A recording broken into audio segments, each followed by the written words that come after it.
ना रहे, भटकते चले जा रहे।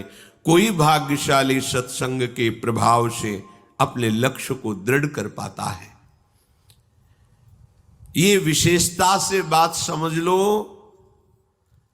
चाहे प्रलय हो, चाहे महाप्रलय हो,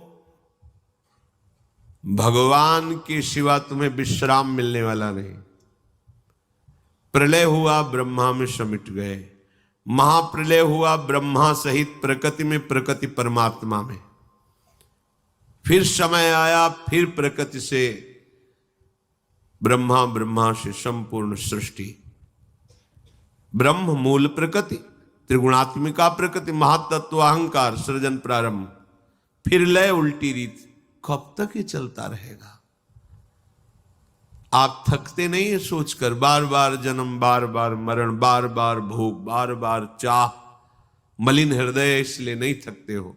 नहीं तो सोच के तुम भयभीत हो जाओगे, और भयभीत होना बहुत अच्छा है। यदि भयभीत हो गए तो प्रभु की शरण तुम्हारे हृदय में मांगने की बात आ जाएगी। तो जो शभीत आवाज सरनाई, तो रखियो ताहि प्राण की नाई।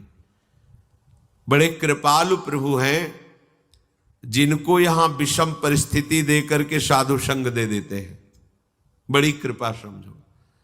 जिनकी सारी अनुकूलताओं को नष्ट कर देते हैं और एक मार्ग बना देते हैं। चलो, अब तो एक ही मात्र उपाय है, संतों के पास बैठे, उनकी बात सुने, फिर हम समझें कि हमारा लक्ष्य क्या है। अब तो हमारा कोई नहीं रहा। ये सबसे बड़ी कृपा होती है। जब किसी पर एक कृपा होती तो चूंकि सन्मुखता ना होने के कारण फिर वो भगवान को भी कोसता हुआ उन्हीं विषयों की प्राप्ति के लिए असत मार्ग का आचरण लेता है। चोरी, हिंसा, बलात्कार आदि आदि। बड़ा विचित्र खेल। भगवान कृपा करते हैं, वो उस कृपा को ठुकराकर असत मार्ग ले लेता है। जीवन के विभिन्न स्तरों पर हम न जाने कितने कितने स्वांग करते चले आ रहे हैं। बस एक ही लक्ष्य था सब स्वांगों का, कि मैं निहाल हो जाऊं, निष्काम हो जाऊं, आनंदित हो जाऊं। पर किसी भी स्वांग से मुझे ये बात प्राप्त नहीं हुई। बार बार थोड़ा सा सुख और महान दुख यही भोगते चले आए। दुख का परिणाम भोगते हुए सुख की लालसा में जीवन भगवत विस्मृति के गर्भ में गिर गया। एक एक शब्द, सुख की लालसा में भोग रहे हैं दुख, और प्रभु की स्मृति, प्रभु का भजन त्याग दिए हैं। हमें यह नहीं पता चल रहा कि जो हमारी लालसा है वो केवल भजन से पूर्ण होगी। नए नए भोगों की चाह, नए नए आभावों का हृदय में दुख ज्यों का त्यों बना हुआ है। पता नहीं कैसी माया है। मन में आता है कि यदि इतना हमारे पास सुख सुविधा होती तो हम बहुत सुखी हो जाते। अगर उसी जीवन में उतना हो गया तो उससे लाख गुना बढ़कर मांग, अभाव ही अभाव, कमी ही कमी, पूरे जीवन भर कमी। बड़ा आश्चर्य। आप देखो ना कैसा छलावा माया करती है। बचपन से लेकर अभी तक देखो, हमारी मांगें बदलती गई, वस्तुएं भोगते रहे, व्यक्तियों का संयोग लेते रहे, लेकिन अभाव कम नहीं हुआ। अब और जिस जीव पर भगवान की अनंत अपरिसीम कृपा होती है उसे भगवान दुख, विपत्ति, अपमान के जाल में फंसाते हैं। क्यों? निर्दयी है क्या? नहीं, यही एक औषधि केवल रह गई है।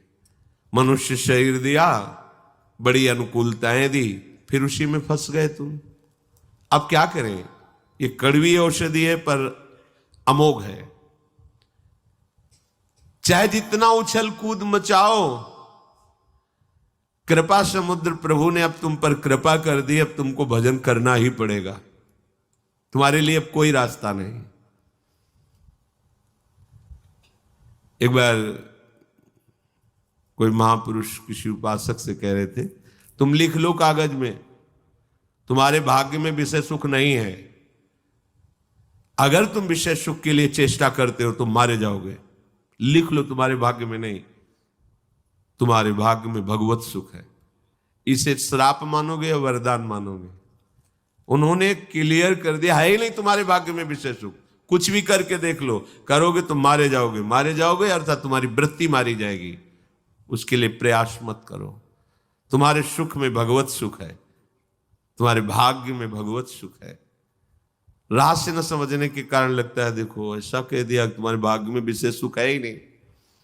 ऐसे ही तुम कितना उछल कूद मचा लो, तुम कितना भागो, तुम्हें 3 तरफ से घेर लिया गया है। एक ही रास्ता है, इधर इधर इधर, तीनों तरफ बंद कर दिए गए रास्ते। पीछे लौट नहीं सकते, दाएं बाएं कोई रास्ता नहीं रखा गया। सन्मुख चलो भगवान की सीधे। अगर खड़े होगे तो इतनी पीड़ा दी जाएगी कि खड़े भी नहीं हो सकते। आगे बढ़ो। यह है भगवान की विशिष्ट कृपा।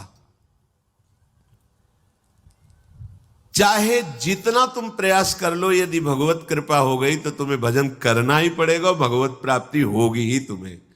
अपने लोग इसी लाइन में आ गए हैं। पता ही नहीं था कि कोई मंजिल भी होती है, ये कोई रास्ता भी होता है। ऐसे ही घेर के लाए और दौड़ाते चले, तब पता चला कि मुझे कितने महान मार्ग में प्रभु चला रहे।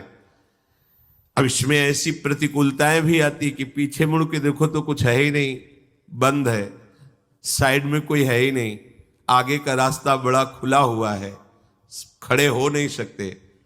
तब रोना आता है, कितने कृपालु हो, कितने कृपालु हो। केवल एक ही रास्ता रखा है, मां में ये प्रपद्यन्ते, दूसरा रखा ही नहीं। और कृपा का प्रवाह तुम्हें खड़े रहने नहीं देगा। जैसे प्रवाह होता है ना, तो उसमें हाथ पैर मारने की जरूरत नहीं है, वो तुम्हें खुद बहा के ले जाएगा। वायु का प्रवाह तिनके को बड़े उच्च स्थान में पहुंचा देता है, तिनके की सामर्थ्य नहीं है। स्वामी श्री हरिदास जी महाराज, तिनका ज्यों बयार के बस। ऐसे ही अपने लोग देखते हैं कि लाडली जू की कृपा के प्रवाह में हम बहते हुए लाडली जू की तरफ जा रहे हैं। अब हम चाहें भी उत्तर दक्षिण पश्चिम तो नहीं जा सकते, अब सन्मुख ही भागना पड़ेगा। अगर इधर उधर की तरफ ताकोगे तो जलोगे, भाग नहीं पाओगे, नहीं भाग पाओगे, क्योंकि तुम कृपा पात्र हो, अब नहीं भाग सकते। उपद्रवी बच्चे हैं, अगर जरा सी छूट मिल जाए तो घर के बाहर खेलने के लिए राजी, वो खिलाड़ी खड़े हैं, काम क्रोध लोभ मोह इशारा कर रहे हैं, आ जाओ। पर मैया इतनी बलवान है कि वैसे कलाई पकड़े हुए नहीं, उधर देखना भी नहीं है। ऐसी कृपा रूपी मां, प्रियालाल की कृपा रूपी मां हमें ऐसे पकड़े हुए हैं। सच्ची मानिए, प्रतिपल ये अनुभव हो रहा है कि उनकी कृपा कितनी अहेतुकी है और कितनी समर्थ है। जो हमें महान पीड़ा देने वाले वो मुस्कुरा के बुला रहे हैं, हमें लगता है इनके साथ खेलने में बड़ा आनंद है, पर वो कृपा करके ऐसे पकड़े हुए, नहीं आनंद नहीं, वो आग है, उसमें जाओगे तो जल जाओगे, नष्ट हो जाओगे। और घसीट कर कृपा हमें लिए जा रही, प्रवाह में अनंत अपरिसीम मार्ग ऐसे तय होता चला जा रहा है जो हम कभी चल ही नहीं सकते थे। भूमिकाएं बदलती चली जाती हैं, कृपा का प्रभाव हृदय की स्थिति को बदलता चला जा रहा है। इसलिए तुम अपने विचारों में, एकादश स्कंद में भी लिखा हुआ है, यदि ऐसा अनुभव करो कि प्रभु की हमारे ऊपर अपार कृपा है, क्योंकि मुझे मनुष्य शरीर मिला, सत्संग मिला, भगवान नाम का परिचय मिला, प्रियालाल की उपासना मिली, अपार कृपा है। और जो दुख सुख पूर्व कर्म के अनुसार आए उसे चुपचाप सह लो। उपासक कभी अपने दुखों सुखों की गाथा दूसरे से नहीं कहता। अगर हम दूसरे को दुख बताएंगे भी तो क्या निवारण हो जाएगा? क्या रही मन मन की मन व्यथा रखिए मन में गोए, सुनिठ लई हैं लोग सब बांट न लई है कोई। और हर पल प्रभु का स्मरण करते हुए मेरे ऊपर अपार कृपा हरि की है, जो ऐसा चिंतन करता है तो जैसे पिता की संपत्ति का स्वयं पुत्र अधिकारी हो जाता है, ऐसे परम पद का वो अधिकारी हो जाता है। ज्यादा प्रयास करने की जरूरत नहीं इसमें। इसमें प्रयास का मतलब है असाधन से बचना। हम प्रभु की तरफ तो उनकी कृपा से बह रहे हैं,